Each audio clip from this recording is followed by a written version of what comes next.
আবার কিছু আছে কথার মধ্যে শিরক। যেমন কেমন আছেন, আপনার দোয়ায় ভালো আছে।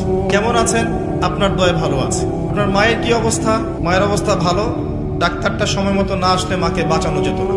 যাত্রা কেমন ছিল, জার্নি খুব ভালো ছিল, ড্রাইভার অনেক ভালো ছিল, ড্রাইভারের দক্ষতায় অ্যাক্সিডেন্ট থেকে নিশ্চিত অ্যাক্সিডেন্ট থেকে বেঁচে গেছে।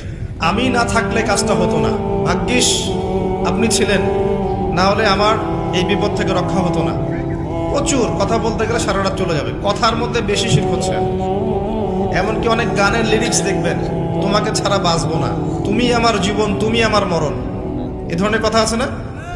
আসমান জমিন চন্দ্র সূর্য সব তোমার, তোমার জন্য চাঁদ নিয়ে এসে দিব, চাঁদে বাড়ি বানাবো, কত কথা। এই শিরক এবং তাওহীদটাকে শেখেন। শেখার পরে আপনি উপন্যাস পড়বেন, কবিতা পড়বেন, গানের লিরিক্সগুলো পড়বেন, দেখবেন যে শিরক দিয়ে ভর্তি।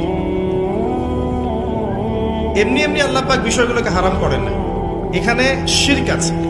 অনেক ক্ষেত্রে কুফরি কথা আছে, অনেক ক্ষেত্রে আবার ভক্তি প্রদর্শন করতে গিয়ে অতি ভক্তি হয়ে যাচ্ছে। আর হারাম ইনস্ট্রুমেন্ট তো আছেই, সব মিলিয়ে বিষয়টা হারাম। তার উপরে আবার এটা আপনার সময় কিল করবে এবং আপনাকে আল্লাহর জিকির থেকে সরিয়ে দেবে।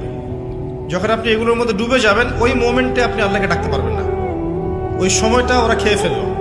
সব মিলিয়ে বিষয়টা হারাম। তো এরকম কথায় অনেক শিরক হয়। তো বেসিক কথা হচ্ছে, তিনভাবে শিরক হতে পারে: আপনার কথায়, আপনার কাজে এবং আপনার চিন্তায়।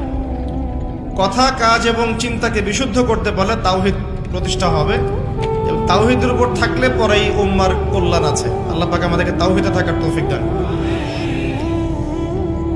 যারা শিরক মুক্ত অবস্থায় কবরে চলে যাবে ইনশাআল্লাহ, তারা উত্তর দিতে পারবে যে রব্বি আল্লাহ, আমার রব হচ্ছেন আল্লাহ।